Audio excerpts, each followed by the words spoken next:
I call it my Muppet face. Yeah. Because if you open your mouth big like a Muppet, it's part of combating depression. Really? Yeah. I mean, that's not why I do it. It's just a fun byproduct. But basically, like, if you put your heart to the ceiling and you're open your mouth big like a Muppet for like 2 minutes, it's clinically shown to reverse depression. Sex positive culture. It's my body to give. Are threesome gifts a thing? Taking a bath. I like your bed. Horizontal. This is Horizontal with Lila. I'm Lila, and I am horizontal in Los Angeles, California. I'm Bevin, and I'm horizontal with Lila. You know, you said that a little bit similarly to Megan Tonjes. Did I? Oh my God. Megan and I, or Tonjes and I should say, she doesn't like to be called Megan. If we're in the same frame of like when we do my Facebook Lives together, we do look related. Yeah. Yeah. It's nice. It's nice to have friends who look so much like you and sound like you. It's very reaffirming. Every babe picture of Megan Tonjes is basically a babe picture of me, reaffirming me.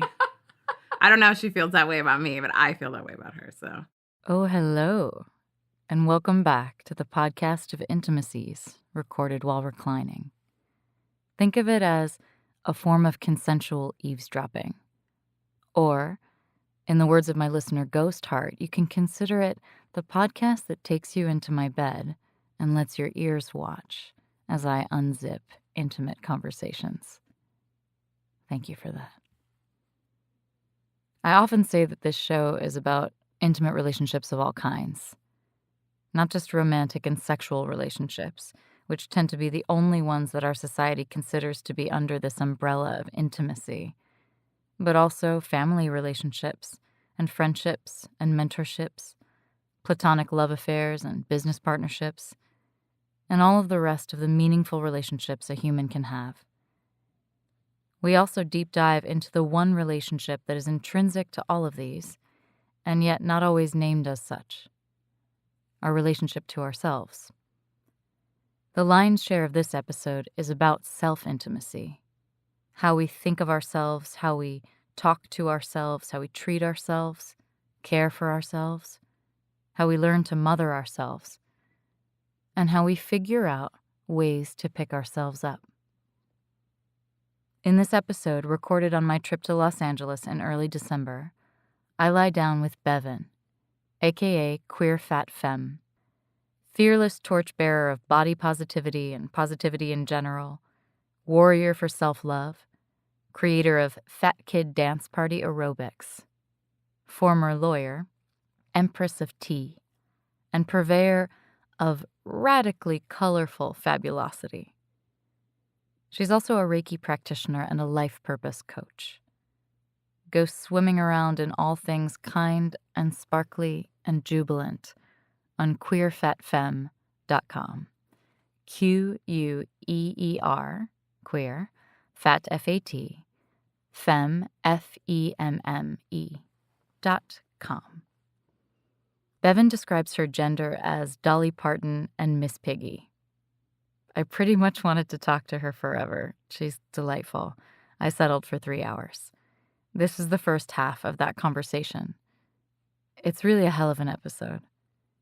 In it, we talk about a gender-expansive lifestyle, seasonal affective disorder, self-compassion, self-care for future us, fat phobia, multiple coming outs, soulmates, and systems of oppression that, in Bevin's incisive words, intersect on the body and bloom.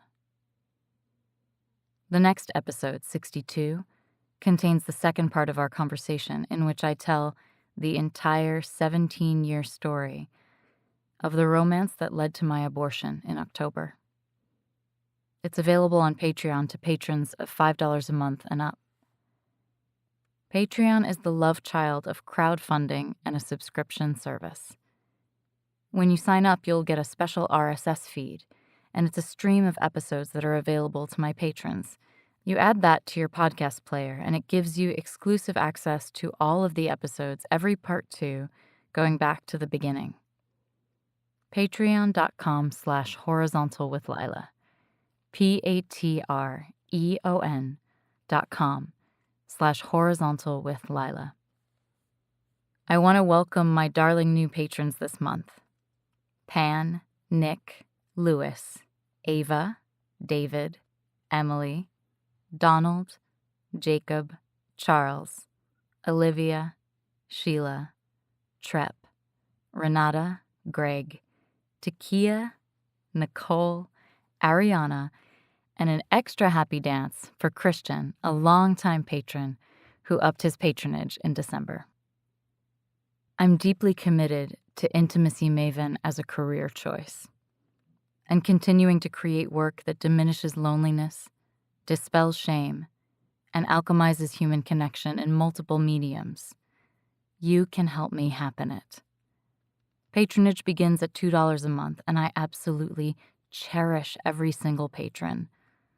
All patrons are invited to my secret Facebook group, where I share fascinating sex-positive articles and behind-the-scenes pictures and my feels and goals and musings.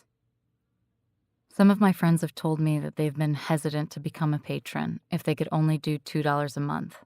But let me assure you, if everyone who's been positively impacted by my writing and this podcast became a patron at the $2 a month level even, it would change my life. That's the beauty of this new era of creation. That's the beauty of crowdfunding. And there's an extra special perk from now until the end of the year. When you become a patron by January 1st, I'll send you a handwritten thank you love note and a saucy horizontal sticker. My handwriting has been described as perfect, ridiculous, like a font. So, I'm just saying. Now, dear one, come lie down with us and a Persian squashy-faced cat named Biscuit Reynolds in Los Angeles, California.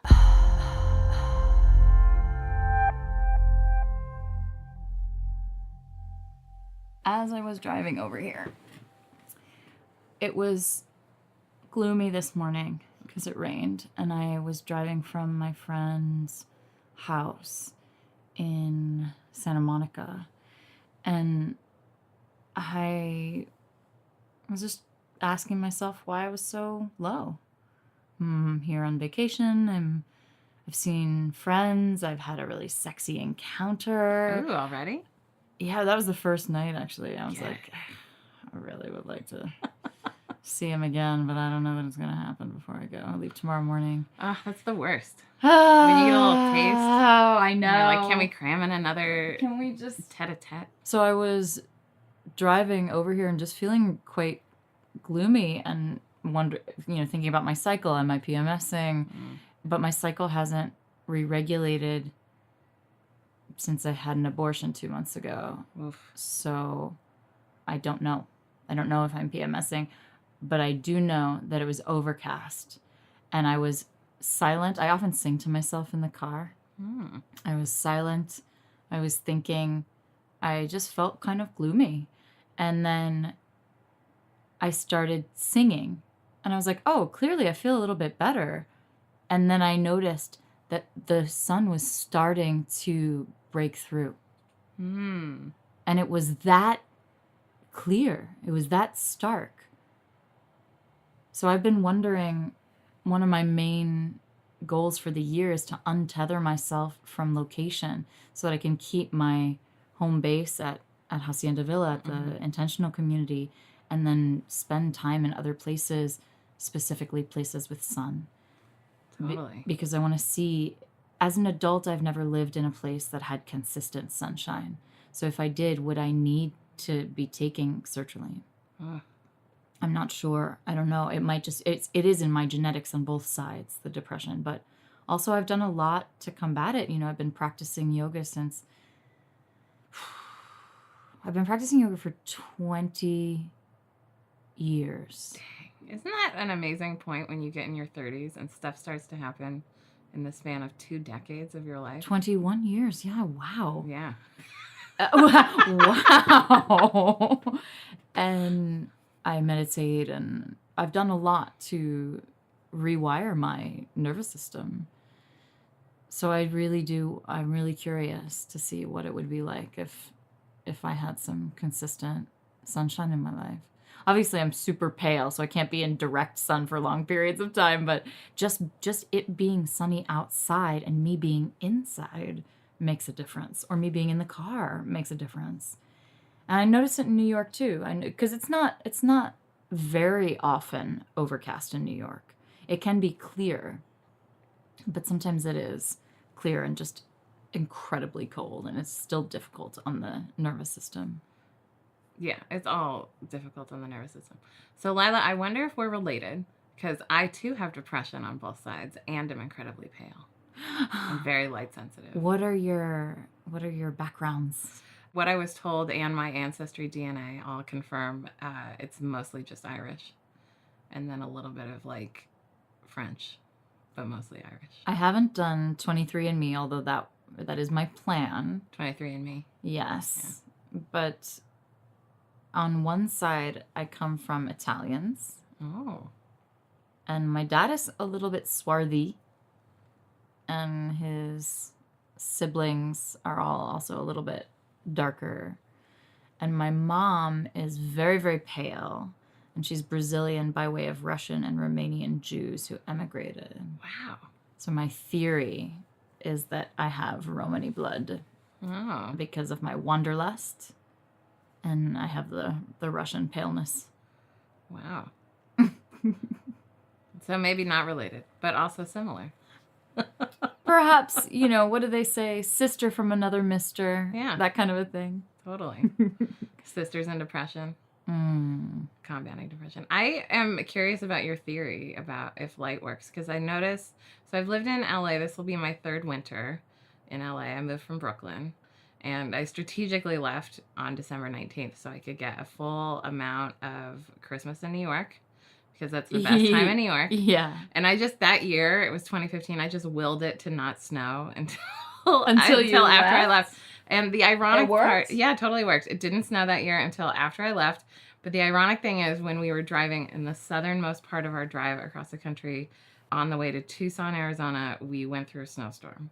So, somehow, it snows in those mountains sometimes. And we were in the snow. But living without snow has helped a lot. But I do notice the older I get, the more light sensitive I am. And I notice that my energy dips as soon as the sun goes down. And I used to be a major party girl in New York.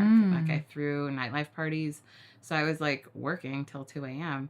So it's a real interesting shift as I notice my body acclimating more to the world around me. And I think part of that is probably lifestyle changes, but then also it's not like a depression, but it's more like just shifts in noticing my energy changing. I notice I push myself to stay awake.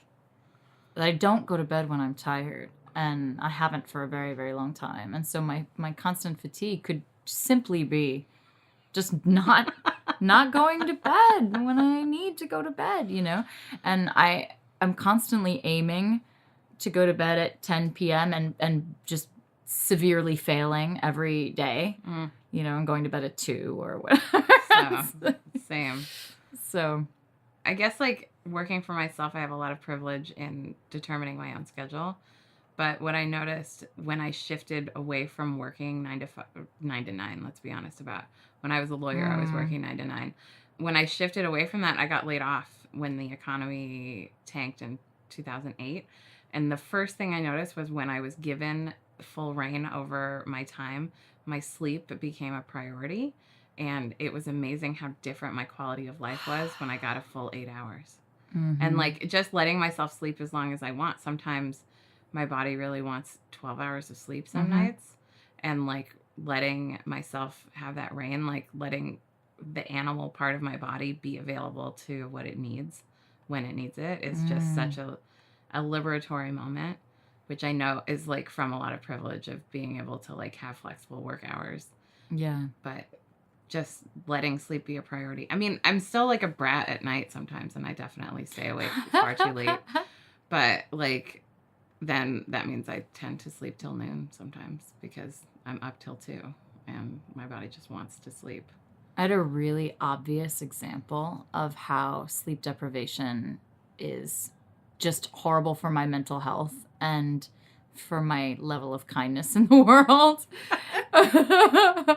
Because 2 nights before I came here, I'd gotten 4 hours sleep or something. And then the night before I flew out, I had 3.5 hours of sleep, which is absolutely insufficient for me. Cannot survive on that, can barely, we'll get through one day and then we'll usually crash. And I chose, because I was coming here from my friend's surprise 33rd birthday party, and it was my job to be the decoy surprise. So, I came into town and told him to meet me in Venice and so needed to land, get the rental car, drive to where he was, and then entertain him, and then stall, and then unstall. And as I was following him home, where he was about to be surprised, so much that he fell on the floor. It was gorgeous. Oh, that's great. I was trying to stay behind him, and I totally had the GPS on his address. I wasn't going to get lost, but because I wanted to make sure that I walked in with him, and I didn't want to lose him. This guy literally wouldn't let me in. He just kept cutting me off as I tried to get behind my friend again. And I lost my shit. I mean, I've had road rage before. I drove 10,700 miles across the country last year in October and November, and I would occasionally get angry and curse or whatever. But this was, I can't recall the last time I have screamed so loud and so violently and so angrily. And I was like, I'm trying to stay behind him, you piece of shit. I was so... What a moment. Oh, wow. And I was like, okay. Did you feel better after you screamed, though? I guess sometimes so. Screaming helps. Yeah.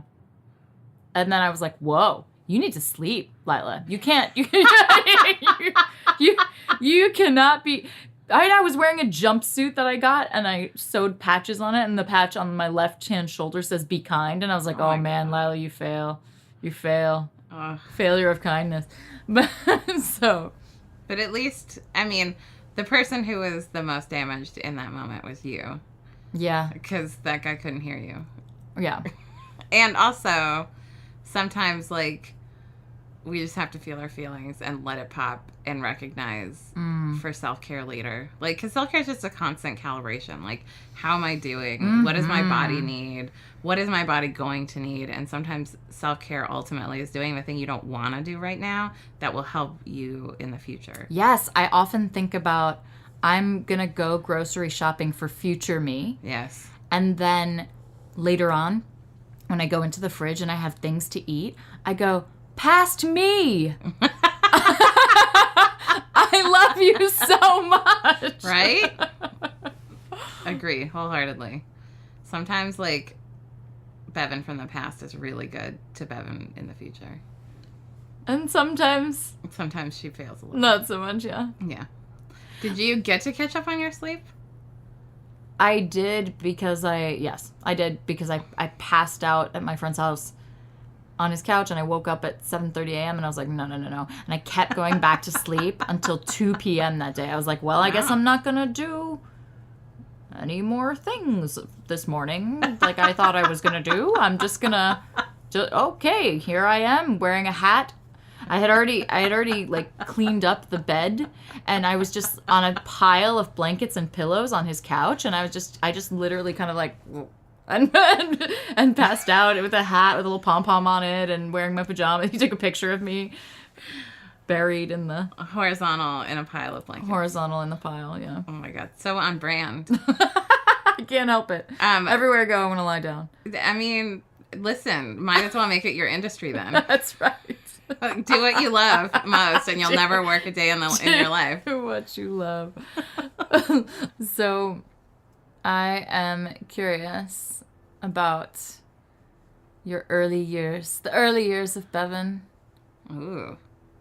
Anything specific you want to know about the early years of Bevin? Yes, Okay. I want to know your household structure and your parents. Okay, so I grew up in the Bay Area in California. Like, we moved a lot. I moved 13 times by the time I was 13. Whoa. It's a lot of moving. Also a military thing? No, it was single mom, poverty, divorce stuff. And so it was a lot of just survival moves, like next best thing. My mom worked so hard to give me the best possible life that she could. And a lot of that involves moving sometimes. She eventually made it into the best school district that she could find in the Bay Area, and that was Castro Valley. And so I like to describe it as a suburb that could have been anywhere. But even within town, we moved a bunch of times. You know, we were in like an apartment complex in the cheapest part of town. It's a very rich suburb. And then like moved into a rental house in at a different elementary school. So I changed schools a lot, which is, you know, wildly disruptive. And then eventually, by the time I was 13, then she bought her first house, which she ultimately owned for, 20-something years until she retired. What kind of new kid at school were you? I was the fat one who read on the playground. So I was just always reading a book. It was really hard to be fat for me as a kid. Less kids were fat when I was a kid. So it was like kind of a rarity.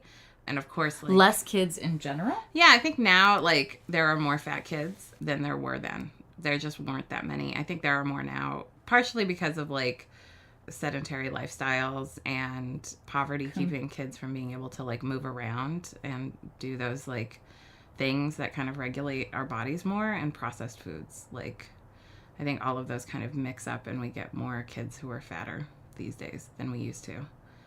But it's also like nobody's fault. Like, it's all systems of oppression that kind of intersect on the body and like bloom. And like, I was a kid that experienced some abuse and a lot of trauma, and I was a very sensitive kid. And I think my body is just like really predispositioned to be fat. I think like sometimes people really love to pathologize fat as like lifestyle, and fat is so many things. Fat can be the result of a side effect of a disease.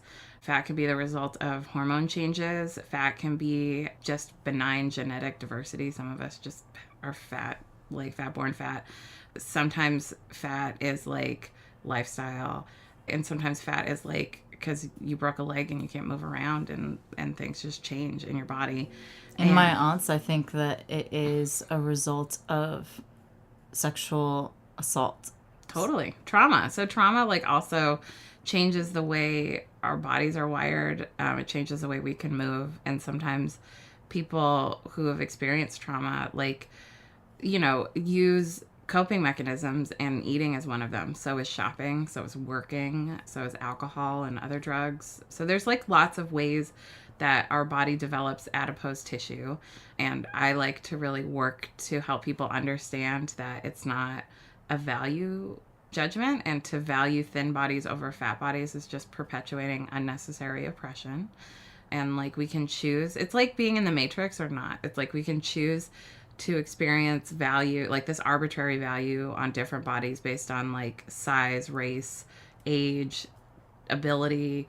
All of these things just intersect in the body and like create this like artificial matrix of value that only benefits corporations who, and like supermodels, right? But even thin people are affected by fat phobia, because thin people are still affected by the fear of becoming fat, right, the fear of becoming disabled, the fear of losing this like value that they put on these bodies. And like, we're literally all aging.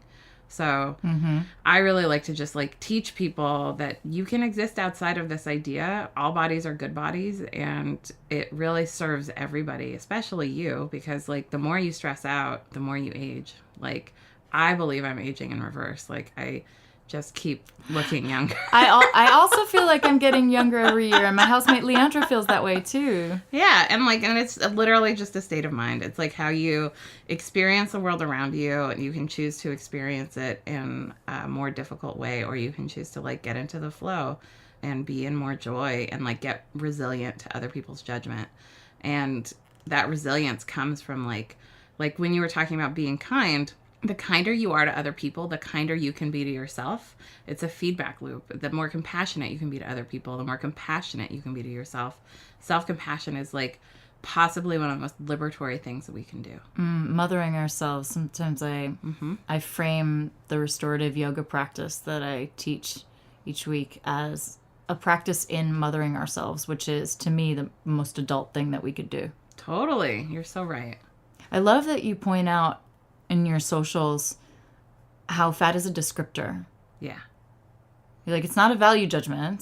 Mm-hmm. It's a description, just like tall or short. Yes. It's like, how can we be so arbitrary about other descriptions of bodies, but fat is somehow pejorative? Like, that's a creation. That's not something that is inherent. And I like to reclaim it as just the neutral descriptor of how I look, what my body is like, how I interact with gravity. Like, it doesn't have anything to do with my value. And in fact, I think in many ways being fat has been an asset in my life. If I hadn't experienced bullying for my weight when I was a kid, I wouldn't be out here liberating other people who have experienced that too. You wouldn't have the kind of compassion that you have. I wouldn't be the movement instructor I am. Like, having a fat body means that I know the experience of what it's like to have a body that moves through gravity differently. So I can design movement that is kinder for all bodies and is accessible for all bodies and creates, a container for people to experience their bodies that is different than what a lot of other movement instructors do who grew up as an athlete or as a dancer or just in a thin body and just not being aware of how it might be different or difficult to do floor-based work if you're in a fat body. Right, getting up and getting down. Yeah, like even just like some of the floor, like mat work, like doing sit-ups and ab work, you can do all of that stuff standing. Like standing core work is super valid. It's my fave. But, like, if you're the same fitness level as someone who is 100 pounds lighter than you, even if you're at the same fitness level, your experience of that exercise is different because you just have more resistance. Right. Because your gravity interaction is different. So I like standing core work because I think it's just more accessible and more adaptable for different bodies. So that's, like, one tiny difference in the way that I do things from this, like, space of being a fat person. You're so needed. I'm so glad that you're doing what you're doing. Thank you. I wish that my dad would have something like it, He's not, at this point, gonna be moving his body very much. He's 77 and walks with, 2 walking sticks and has severe sciatica and hates to exercise. And he's a carpenter and he's spent his whole life basically contracting his muscles and never lengthening them. So they're gnarly. I mean, that's the thing. Like, you can't ever count on people to change, but you can be open to people changing. And I truly believe if someone out there is 77 years old and has severe sciatica and is afraid of movement, I want to encourage you to just try something. Do something for 5 minutes. It will shift how you feel in your body to even do 5 minutes of movement. I know. He's got an exercise bike, but he doesn't ride it. But yeah, you gotta love it. You gotta love it, and you've also gotta be in that mindset of self-care. Like, future you, like, I always feel better when I do dance aerobics. I never thought of myself as possibly teaching it, but I have turned to it so many times in my life when I've had really difficult experiences, like breakups. I'll like dive into dance aerobics and do it every day because it like helps me get out of my head, helps me transmute my rage. Like it helps me to like at least have that. If I can't feel happy in my heart because I'm going through grief around something, I can at least feel happy in my body and at least feel that uplift from movement. And that is like hard to do. It's hard to motivate yourself to start when you're like, oh, the world sucks. Everything sucks. I don't want to move. But then that's that like where I can get into the mindset, okay, future Bevin deserves to feel this way. So I'm just going to do the thing.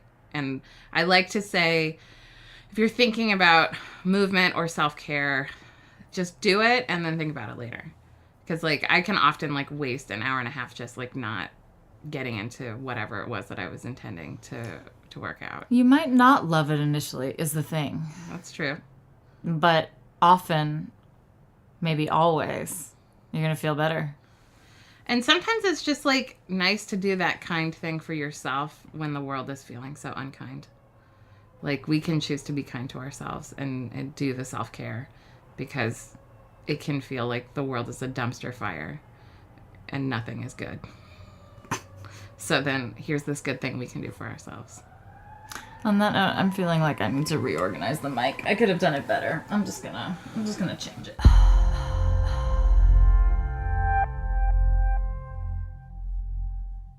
You were saying your school life was hard. Oh, yeah. I was bullied a lot. I mean, it didn't help that we moved so much, so I was always the new kid. But also, like, kids just really love to see difference, and they love to, like, create power dynamics. And bullying is just... I love the anti-bullying sentiments that are present in our media today. I feel like my mom is counseling my cousin right now who's dealing with her child being bullied in school. And it's just such a different climate. Anti-bullying is certainly more present than it was. My mom tried a little bit. She tried her best. I didn't tell her about all the bullying I experienced because she didn't really... It was not intentional, but she didn't cultivate that safe of a space for me to talk about it at home. So she didn't know most of what was going on, but she certainly stepped in about educators bullying me. And there were a couple of teachers I had in 5th grade and when I was in high school specifically who did not appreciate me and targeted me because of my weight. And that's just like oppression, like people really believing that I'm not going to thrive because I'm fat or that I'm not smart because I'm fat. And like, if anything, being an oppressed person means that you work harder to prove yourself. You have to work harder. You have to become more agile. And you have to like present better. And I mean, there's this whole like uplift that you have to do because you don't want to seem sloppy because there's already all of those like ideas that fat people aren't valuable or can't be cute, can't be whatever. So like I think more pressure to wear makeup and dress well, partially because like I want to put my best foot forward because I know that like that first impression, people are judging me based on my weight. And I don't do much these days to cater to other people's judgment. Like when I've shifted my experience of me and style and aesthetic and makeup to be about me and how I want to feel because I enjoy wearing makeup. I enjoy what I look like when I do my face and my look and my style. So I think there's like some stuff from growing up and experiencing oppression around being fat. And then I think there's like a reclamation that I've had as I've like moved myself away from judgment of others, if that makes sense. Definitely. I don't really feel great myself if I'm not wearing makeup. I just feel so much better. And my feeling affects the way that I am in the world and my confidence. I would prefer to be a person who felt great without makeup, but I don't. So I choose to dress up and to play and to costume myself and to make myself up in a way that is reverent to the fact that I have a body and that celebrates the shape that I was given and that celebrates the features that I have. And I think of it as an honoring of my body and my form, because I'm not going to get another one in this life. So it's true. May as well. You're not going to get another today either. So you might as well just experience it in the way that's going to help you feel best. And like, I think that it's totally okay for people to not wear makeup if that doesn't make them feel great. But like, I agree. Like, I feel more myself when it's like my gender presentation, essentially. Like, yeah, I want to say like, oh, my gender is femme, but actually my gender is more like Dolly Parton and Miss Piggy. Like, it's just like this extra femininity that like takes a little bit of work, but really like you know, makes me feel, it's like a topical antidepressant, like you say about colorful clothing. Like, absolutely. It really does. Like when I'm not feeling good, if I bother to do a full face, it does transform how I feel. Wow, now I'm thinking of, in those terms, what is my gender? I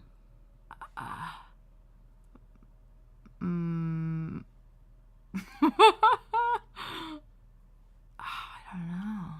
I love it. I love that your gender is Miss Piggy, and so great. It's like if you look at Dolly Parton, she is more is more. Like she is like rhinestones and sequins, and then bigger rhinestones, and then larger hair. Yes, larger hair and bugle beads and like sparkly shoes. I recently saw a picture of her. She's like promoting the soundtrack for Dumplin', which is the new Jennifer Aniston movie that's based on a fat teenager who's a Dolly Parton fan, who becomes a pageant queen in Texas. It's a whole thing, and Dolly is promoting it, and there's a promo picture of Dolly with bangs and long straight hair, and I'm like, I've never seen you without hair that was teased, and I don't know how to feel, but I'm into it. She looks amazing. So way to surprise us, Dolly. Wow. But maybe you have a little Susie and the Banshees in you. I feel like you have something like this, like there's something in your dark lipstick that I think is part of your gender presentation. Yeah, the first thing I thought, but it's not accurate. It's accurate about some people. Is Morticia because of the lipstick that I'm wearing today. But also it changes with me. So it's but somebody who takes some risks. Yeah. Somebody who's, and you also never know, right? Yeah. So there's people at the front desk at the gym where I teach, and they're like, what's she gonna wear today? It's like the fashion show, the costuming of the day. But everybody's wearing a costume, no matter what they're wearing. That's true. They're wearing a business person costume. They're wearing a I don't give a shit costume. They're wearing a tennis costume. They're wearing everybody's wearing a costume. It's true. The only thing that's not a costume is nudity. Yeah, that's actually really true. Like RuPaul says, we're all born naked. The rest is just drag. Thanks, RuPaul. Yeah. RuPaul is a spiritual thought leader. There is so much that he gives us in like his thoughts about the world. It's there's a great piece on YouTube. It's like an hour-and-a-half speech, and RuPaul just like goes in about like how to live your best life, essentially, how to like deal with changing, how when he got famous, he tried to bring his friends along, many of his like downtown performance friends, and many of them just weren't ready to level up. And like I think some people get really stuck, and RuPaul talks about how to stay unstuck and stay in flow and stay growing and rising up and staying true, and just has so much to say about self-love and regarding yourself. And then like I think it's a true testament, like if you watch RuPaul's career, like just continue to skyrocket. And now like I mean for years and years RuPaul's Drag Race was never considered for the Emmys, and then like a couple years ago suddenly just started getting nominations and awards. And really? Yeah, and it's really, I love watching people's careers accelerate because it helps me feel, especially like as a minority, like it helps me feel like, oh, because we can all like rise up. Possibility. Yeah, it's just, it's interesting and helpful and supportive and positive to like watch and appreciate other people rising up, especially my friends. Like this is like prosperity consciousness, but I believe that like we serve from an unlimited well, and that when other people succeed, it's like I'm succeeding like vicariously, because we all like succeed together and continue to rise up, and like, you know what I mean, like just as we overlap as artists. Does the inverse hold true though? I think that you are the company you keep. So if you're with people who are in lack and limitation thinking, and who are saying, oh, I hate myself, or oh, I'm never going to succeed, and who are like hell-bent on you not succeeding, oh, you're never going to succeed, you're never going to do this, you have to surround yourself with people who believe in you, and who believe in themselves. And I think like if you write a list of all the people you spend time with and figure out the top 5 people you spend time with, figure out if they're helping you stay positive or if they're helping you go negative, it'll really change the way you live your life if you focus on those 5 people that are the most positive in your life. It took me a long, long time to believe in myself. If the people that loved me had given up on me because I didn't believe in myself, wow, I don't know that I would be where I am.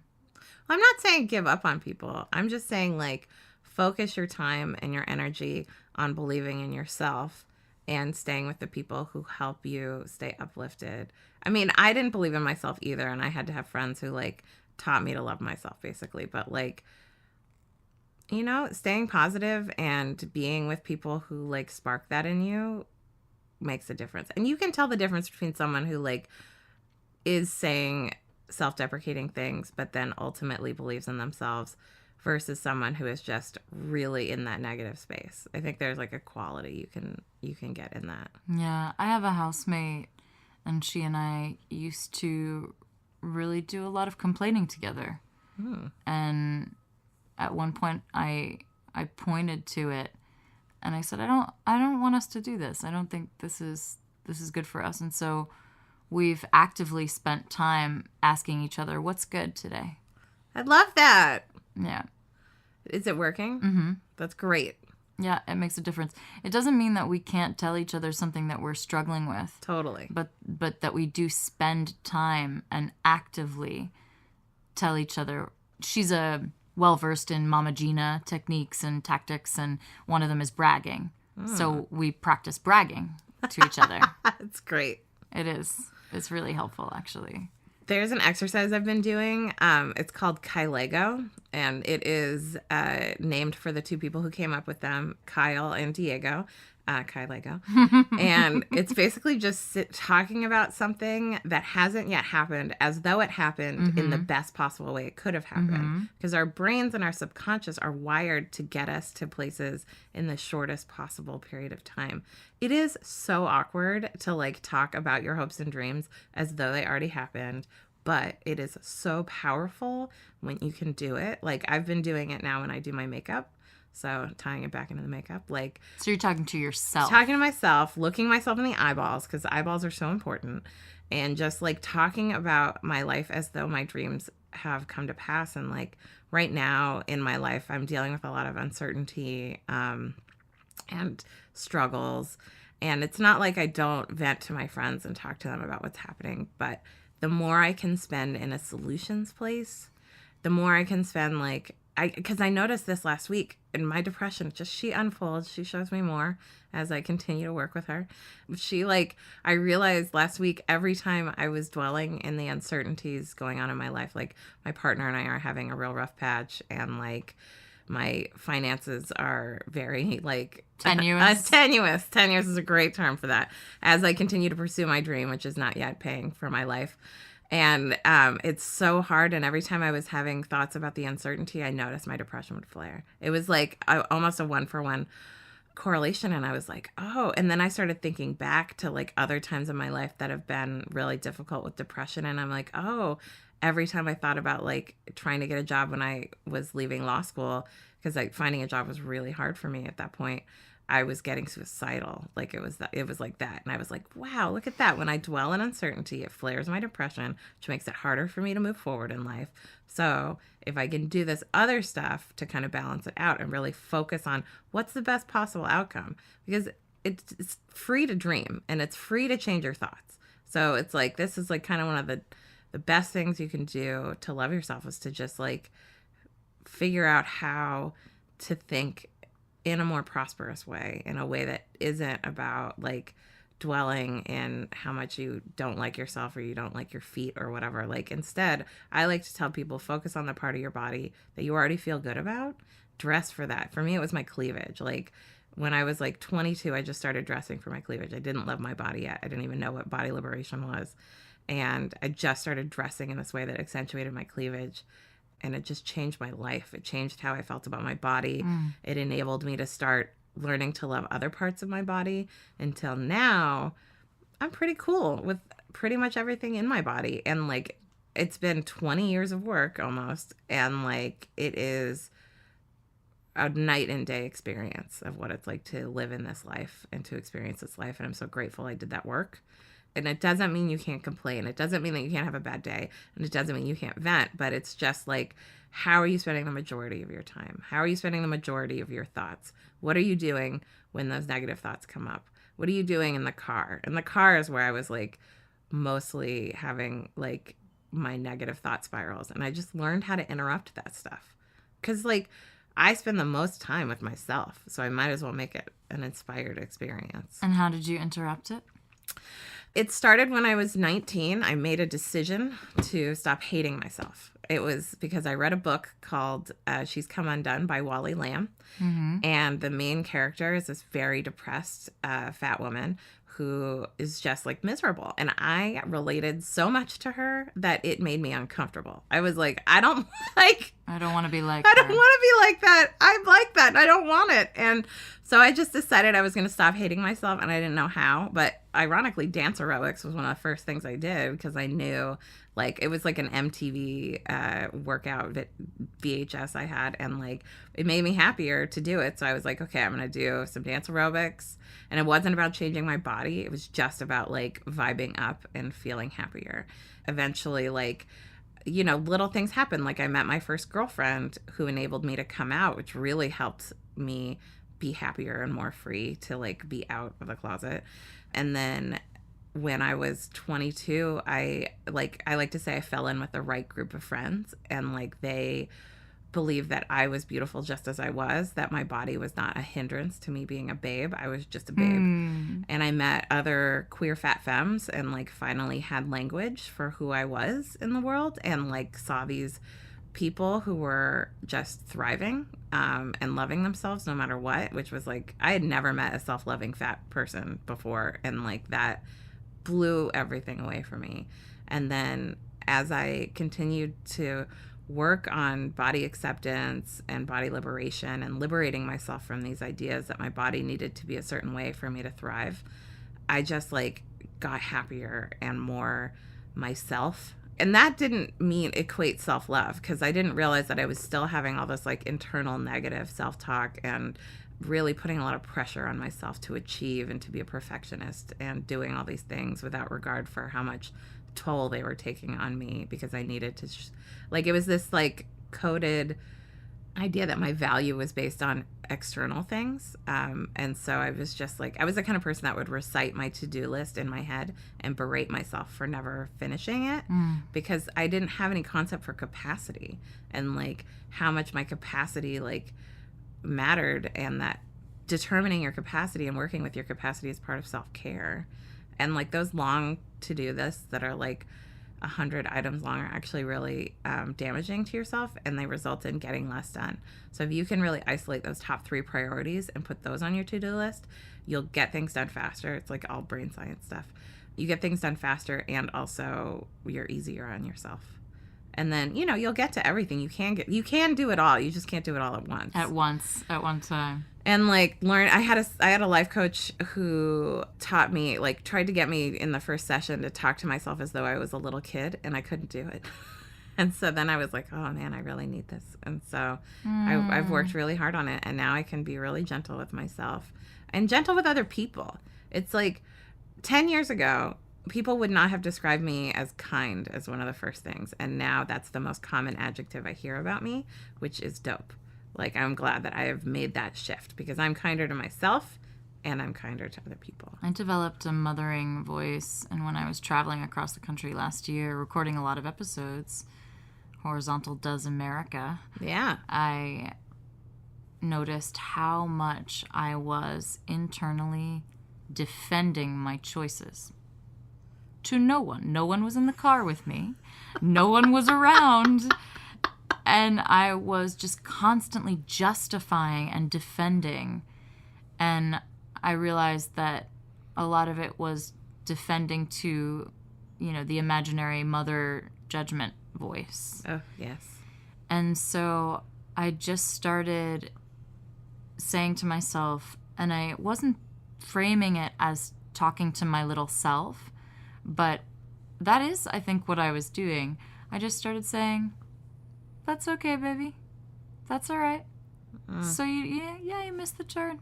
Or, you know, yes, I'm sure that your friend would have camped overnight in the car at this hot springs and then hiked down in the morning. But you're not going to do that. You're going to go on to Vegas and sleep in a bed, and that's okay. You know? That's all right, babe. What a kind thing you did for yourself. So tapping into that voice is key, and I think will be key throughout my life. I remember somebody saying, because I was like, why do I have to keep learning the same lessons over and over? And didn't I learn it already? And they said, you know, I don't think that these voices that, you know, have been ingrained, they don't necessarily ever go completely away, but the volume turns down. And your ability to ignore it and turn up the volume on another voice becomes stronger. Absolutely. And that was really powerful, because to embrace a wholeness, right? To understand that I could consider myself as a person who loves herself and still have those voices, they still exist, and not be like, oh, well, clearly I fucked it up and I don't actually really love myself, you know?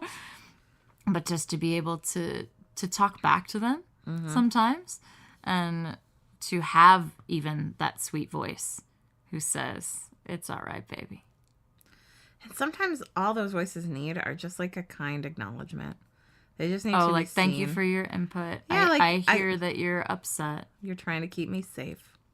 You're trying to like keep me happy. And I hear that. And like, even if you feel fear coming up, if you can just say, I love that, or I love that I'm afraid of this, like sometimes that love just neutralizes it. It neutralizes the energy. Like, thank you for trying to take care of me. I so appreciate that. Yeah.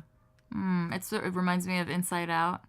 Yes. I love that. I was so impressed to see a movie that didn't demonize sadness, that showed adults and children, and the children inside adults, that sadness can be valuable. Yeah. And sadness is valuable. Like, I think sadness is like, it's one of our many myriad emotions. Like, I like to think positively. Positive thinking and being positive is like part of my survival repertoire, right? But it's also like so important that we not spiritually bypass Oh my gosh, yes. difficult emotions. And like, it's just, it's also external value systems that say being sad is bad and being happy is good. Like, really, it's just about like being in your homeostasis, recognizing the flow in your life. Like today, when you're talking about the gloomy experience, and if it was PMS, like you're doing that scan, you're doing your self-care scan. You're like seeing what's present in me. How can I transfer this? Because like a sadness that's from like hormonal shifts is a different sadness than a sadness that's from grief. And requires a different kind of care. Yeah, a different sort of attention and a different passage. Because every emotion, and that's the thing, depression is stuck energy. And that's why I think, I mean, it's really hard for me to exist in depression because I just grind to a halt. And so like, I want to always be in flow. I want my energy to be moving. I also know that like happiness is not something that can stay. You achieve. Yeah, it's just like balance. I always yeah. tell my yoga students that balance is constant adjustments to the reality of the given moment. Amen. And that is so true for like everything you do in your life, not just with your body, but with your heart and your mind and your experience of the world. It's just balance. Like things will always come up. Like that's change is life. Change is God. Change is like what we're always going to experience. And we're always getting older, as I like to say. And so everything is changing. And so like being able to stay in that balanced space is like, I think like a life's work. Like we're not raised how to be in balance. We're raised how to be in capitalism. So like it's up to us to like reparent ourselves and figure this stuff out as adults. And like, I never think it's too late. I think again, to the 77-year-old listening to this, like it's not too late. Start today.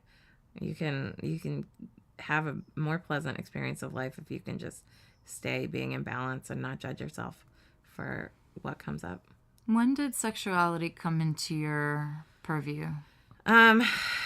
So really late for, I think, a human in the world. I didn't even know that you could be gay until I was like 14 years old. It just didn't occur to me that women could love other women or men could love other men. How did you find out? Girl Scout camp. I met a gay person and I was like, wait, what? And then I was like, wow. And then They were also a Girl Scout? They were young? no, they were old. They were a counselor. So Okay. like 20. I mean, it was old then, but it's not that old now. Right. And I was like, wow, you can be gay. I didn't even know. And the ironic How thing did you is, know they were gay? someone told me. So like another camper who knew that she was gay said that she was gay. And I was like, what is gay? What is gay? Yeah, what is gay? Because I came of age before Melissa Etheridge came out. I came of age before Ellen came out. So all of this is like, we didn't talk about it. You didn't hear about gay stuff in mainstream culture. And the ironic thing is my mom is presently gay. And she came out when she and my dad divorced in 1980. So I was like 18 months old. And she started dating women, but had a really bad experience with a woman. And when I was like 5 years old, stopped dating women entirely. And so I just didn't, even though I had known gay people when I was little, I didn't know that that was a thing you could be until I was And she 14. didn't tell you. She didn't tell me. So, and I think that was another way she was parenting to keep me safe and always doing the best she could. But I learned it on the streets instead of at home. Was there a sex talk? Not really. I got sex books. I was given a couple of sex books. And they were heteronormative. Yes, totally heteronormative. And but also like combine that with like me being fat and like I felt like I didn't have any agency over my sexuality because nobody would want to sleep with me anyway. So it was like that was the narrative in my mind. I was also like I didn't start questioning my sexuality till I was 15. And then when I was 16, I like came out to myself. But and like a couple close friends, but that was it. I stayed in the closet, firmly in the closet, till I was 19. How did you come out to yourself? Series of realizations, just like recognizing my desire for women and men. I was still desiring men, and like that's why I identify as queer now, because like the people that I'm attracted to are generally non-normatively gendered, like however it is. Like if I'm attracted to a femme, it's probably because she like has like a queer gender expression, and if I'm attracted to someone who's more masculine presenting, like they could identify as a woman or not, or sometimes. And so queer just is such an umbrella term that I love because I believe binary gender is an oppressive system that doesn't really exist. That's another matrix we can pull ourselves out of. Like people's gender is a spectrum. It's a universe. You can like, a lot of people live on this man planet. A lot of people live on this woman planet. But like, let's be honest. Like There's a universe. Yes. I'm like out here on a unicorn planet with a lot of people with really big wigs and lots of makeup, you know, like everybody. And like some people are space explorers. They'll shift genders constantly. And some people are very fixed. I'm a Capricorn. So I think my gender is pretty settled. But the other day I was wearing this mustard yellow jumpsuit that I've been talking about, and somebody called it gentle drag, and that's really what it was. It was gentle drag. I love that, and also a bright and I do color. that often, yeah, and also with bright red lipstick and like heels and my hair curled, and you know, because I love it. It feels great. Yeah, absolutely, and like I love. Like, so I love a gender expansive lifestyle. And I didn't like have that language when I was coming out at the tender age of 16, listening to the Indigo Girls. But I was, you know, getting closer to fine and like realizing the truth about myself, but also recognizing that what's the point of coming out, right? Like, so I was like, there is no point in putting myself through more oppressive experiences because I don't think anyone is going to just perceive myself as unfuckable. So, and that was internalized fat phobia. So like, then I just stayed in the closet because I was like, I can't bear being fat. Like it was an unbearable experience when I was living in that fat phobic like universe. And then coming out felt free, but like, you know, it wasn't like the only door I had to go through. I had to like come out to myself as fat too, like and being fat and liberated, like that was like another coming out. And it was so like what a gift I gave myself to make those choices, to like decide to think differently. How did your friends react when you came out to them at 16? the couple friends I had that I talked to about it were totally supportive. A couple of them were like, oh, me too. Really? Yeah. Like, I think, there's a lot of... gravitate towards other queer people. Yes, totally. Even if, like, we're not even open about it, like, just kind of seeing each other a little bit. And, like, but I didn't think, I wasn't thinking that they were going to be queer, and they were. And that's amazing. Nice. But I just remember being so scared every time I talked to someone about my sexuality. Every single coming out experience was great. And then when I came out for real, like, came out to the world, it was, like, not a big deal. Like, and it was so easy to come out when I had a girlfriend, because all I had to say was, oh, I have a girlfriend now. And so, like, in many ways, that was a great shortcut. And then as a femme presenting person, nobody ever thinks that I'm gay from looking at me. Right. And so coming out is very easy when you can say, oh, my ex-girlfriend, blah, blah, blah. Right? Like, such an easy thing to say, to never have to, like, come out again in that same way. Where it's just like I just had to own my sexuality before I dated someone. And I don't like to hinge my worthiness or my experience on external validation, but it was an easy shortcut for me at the time. Can you tell me the story of meeting your first girlfriend? I was an RA at college. I was a junior at UC Davis, go Ags. And she was my resident.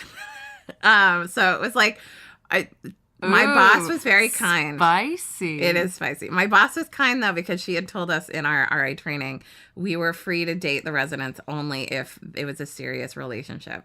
So that is so reasonable. It is so reasonable. That's the tack that I've taken as a yoga teacher, right? Because some people are really hard line. Yeah. And they say, you never date your students. And it's like, well, when does somebody become your student? Exactly. If somebody has been to your class a few times at a gym, are they really your student? Yes. And then, and all this. But the rule that I made for myself, the one that ethically felt right to me, was I will only date a student if it's going to be love.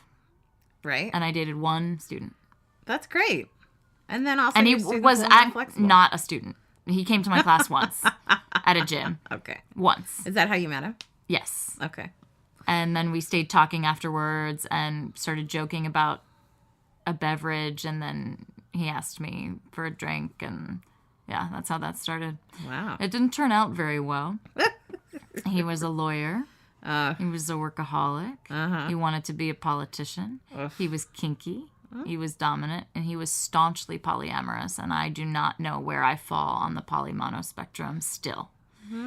And so we had some issues, and I was just, his work was just always, he told me it was always going to be number one priority no matter what. I was like, no matter what? Like, what if I'm in the hospital? What if my mother died? Like, your work is always going to be number one. So that Did he have a primary? I was his primary briefly. Oh. When I was with him. Wow. Yeah, didn't turn out so well. What kind of lawyer was he? Oh, I don't know. He worked for one of those big firms in the financial district. I'm like, do I know him? I don't know. Oh my God, I have a really terrible story about him too. Oh. We can go off the record if you want. He doesn't deserve for it to be off the record. I have some exes like that. I call it story dropping when I don't use someone's name, but I tell a story that's honest from my experience with no identifying details. The short version of the story is that while I was on this road trip last year, he kind of came sort of sniffing around again. I was like, I'm on a road trip. And he started wanting to sext and was really trying to put me in a position of cuckolding and femdoming him. Whoa. And findoming him. What's findoming? Financial domination. Oh. But not really.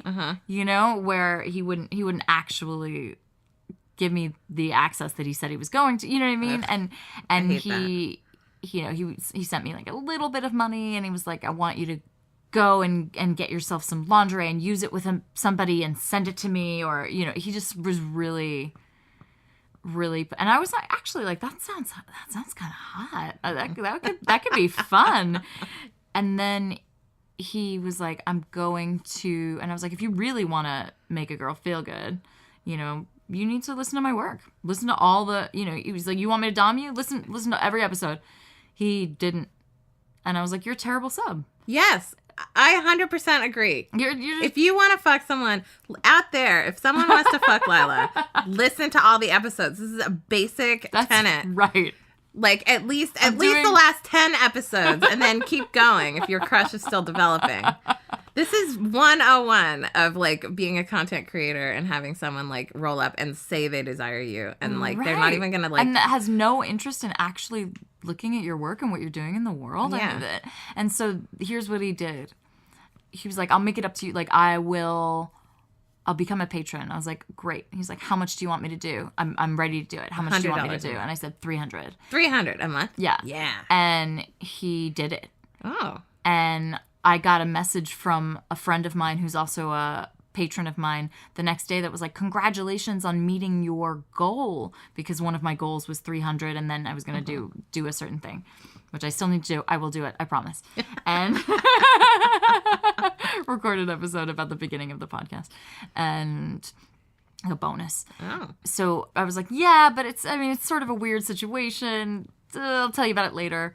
And then when the month closed, he took it off. No. And it never went through. And I was like, that is so heinous. This is the most important thing to me. Why would you do that? Yeah. And he disappeared. Poor, poor, poor behavior. Let's go back to talking about your first girlfriend.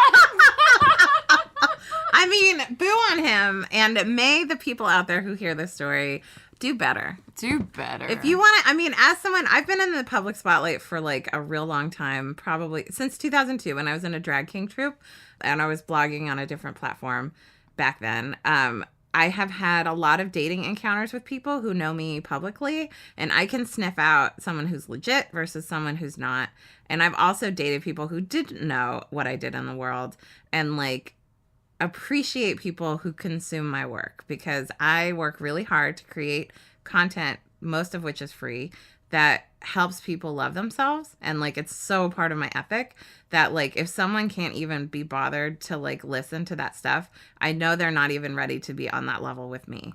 I don't want to be with someone who doesn't see me. Yes. And this is what I care so much about. Mm-hmm. If they don't see that, they're not going to see me. Yeah, and like they need to see and appreciate what you're doing in this world and how you're contributing. And like, it's like, I don't want someone to want me because I'm famous or because I do this work. And I don't want someone to want me in spite of it. I want them to like appreciate the holistic version of me that's available. And know that like what you're hearing and what you're experiencing publicly is still only part of it. A part of you, of course.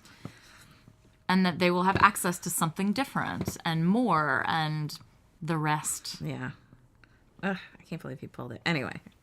I was so livid. Oh my God. Yeah, I would have a lot of rage about that. Okay, so we were talking about my first girlfriend. That was an amazing relationship, even though it was somewhat chaste, as relationships go for me now. We never had sex when we dated that time. We just made out. But it was like a serious love affair. I loved her. I still love her. I love them. They are no longer she identified. But like definitely like was a great like breakup. Like so hurty. Like it had all of the fertile grounds for like great self-growth. Because sometimes like great hurt really like catalyzes transformation. Sometimes it's the only thing that does. Yeah. You just like, it's like grow or die. Like it's like I can't be here. I can't be in this pain. Mm-hmm. So I gotta grow. It's what I'm doing now, like to combat uncertainty. It's like grow. Like I'm doing a lot of self-development work. It's like my primary, it's self-care, then self-development, then hustle. And like that's the priority, because you know everything falls into place if you prioritize and center self-care and self-development. Because if you're willing to look at yourself and willing to look at your fears and willing to look at the things that you're doing that are blocking your growth, you'll just keep attracting more people into your life who are awesome and also doing their growth work, and more success will come your way. Like I just really believe that. I've seen it. It's funny because it's both a faith activity and also something I have experience with. Like I know that that's how it works because I've experienced that in the past. that's one of the beautiest parts of approaching 40, I think, is like having enough life experience to say, oh, you know what? Like I've had catastrophic breakups and I've lived to tell the tale and experienced them, and also got back together with my first girlfriend when we were 30. Whoa. Yeah. Like we met. Oh, I didn't talk about how we met. It's hard because I'm telling a story about a person who was identified as she, her at the time. Right. And then is they, them now. But at the time, Ani DeFranco pictures all along the wall. This was 1998. Yes. Just all over the dorm room wall, like so many of them. And I had been, just like a year before, a good friend of mine gave me a mixtape of Ani DeFranco, which is like, this is like the best way to appreciate something is when your friend is like, here is this thing that I think you'll really love. And I've curated my faves for you. And I wish we had mixtapes in the same way. Yeah. I mean, now we have Spotify playlists and like sharing on the internet, which is just like not as intimate as like making a thing. But and then you don't write the little liner notes in your handwriting. And you don't do a little collage for the cover. Oh, yeah. Song lyrics. I mean, but we can still do creative things to show people we love them. Anyway, so seeing all that Ani DeFranco, I was like, oh, I'm getting a gaydar. And also, like, just... I truly believe, and I'm so grateful that my first girlfriend was a soulmate of mine. I believe we get to have lots of soulmates in this lifetime, and I am grateful. What constitutes a soulmate? I think a soulmate is someone who is here to help you do your soul work. So someone who is here to help you grow, which doesn't always mean that they treat you the best. But they're here like to help. I believe like before we come to Earth, we get together with people in like our soul fam and we're like, okay, in this lifetime, you are going to get engaged with me, cheat on me, and then leave me. Like, you're going to do this, you're going to do that. You're going to be my signpost for this. And I think we have soulmates who like help us do that hard work. And then we also have soulmates who are here to like just be a lamppost for us. And she was one of your soulmates. Yeah.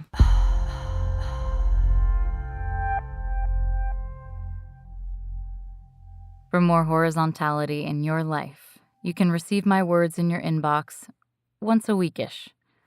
I call them missives, and they are full of my personal writing, bits of the show notes for each episode with links to the whole thing, invitations to my live events, and horizontal photos, often in unexpected places. The last missive was titled, How Does It Feel to Want? And was all about longing. When I was in elementary school, there were boys who would come up and they would proffer something in their hands, like a glittery pen or a juice box or something, and they would say, you want this? And before I had a chance to say yes or no, they would snatch it away and say, how does it feel to want? So that's what the whole post is about. Sign up for all that goodness on horizontalwithlila.com and add Lila at horizontalwithlila.com to your address book, because email servers are frustrating and strange and sometimes treat my email like spam, which it is categorically not. So if you used to get my emails and you don't anymore, that might be why.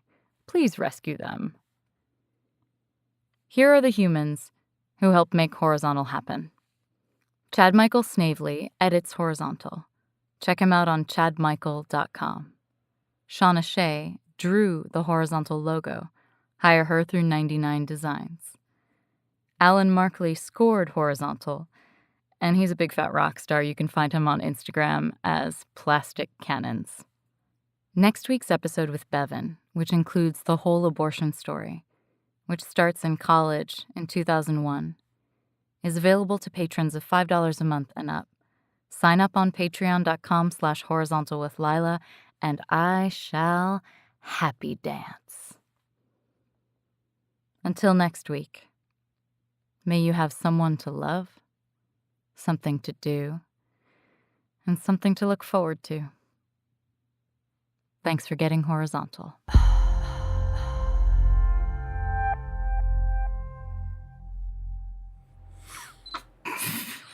Did he just sneeze on you? A little bit. Oh my God, I'm sorry. That was hilarious. That was really funny. So first, a cat pees in my suitcase, and then Biscuit Reynolds sneezes on you. Sneezes on me. It's okay. It's okay, Biscuit Reynolds. I still love you.